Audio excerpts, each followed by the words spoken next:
Professional sports, the Brooklyn Nets at a critical point with COVID right now. 7 players are benched as the entire NBA deals with an outbreak. This is also happening in the NFL. 2 Giants players tested positive today. So let's check in with News 4's John Chandler to see where things stand. John? Well, David, pro sports leagues are racing right now to get a handle on a spiraling situation. The NFL has said at least 94% of its players are vaccinated.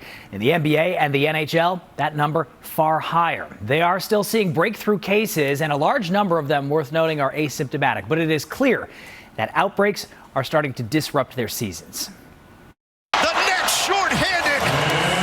Get it done. The Nets won in dramatic fashion Tuesday night, but it almost didn't happen. Down to just 8 players. They were one more away from a postponed game. All-star James Harden among the 7 Brooklyn Nets now in COVID protocols. Well, we're not naive enough to not have concerns about more people contracting the virus. But, that's out of our hands. We just have to see what the test results are. A feeling shared around the NFL where positive cases keep multiplying. In Cleveland, that includes star quarterback Baker Mayfield and head coach Kevin Stefanski, on top of 8 Browns placed on COVID reserve Tuesday.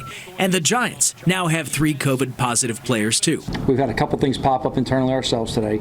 All the players are in masks. They're all spaced out. We're making sure that everybody's completely aired out. We're in the bubble behind you where there's more air.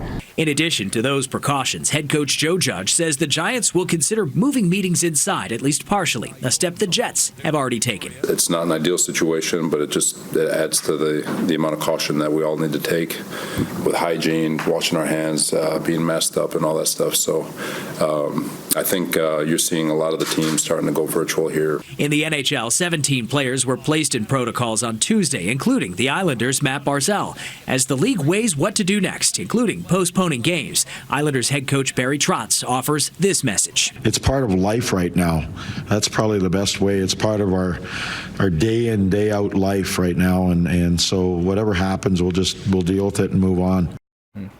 And the Islanders facing Boston on Thursday. Several Bruins players now in COVID protocols. Almost the entire Calgary Flames roster is too. And their Saturday game has been postponed. And right now the NHL starting to inform teams that there will be enhanced protocols put in place at least into the new year, if not longer. That's going to include more testing. And that's something I think, David and Natalie, we're going to have to see a lot of is more testing in the NFL. The Players Association thinks getting away from daily testing is part of the cause of this because they could have prevented some spread had the daily testing been in place. Yeah, we'll definitely probably see more. All right.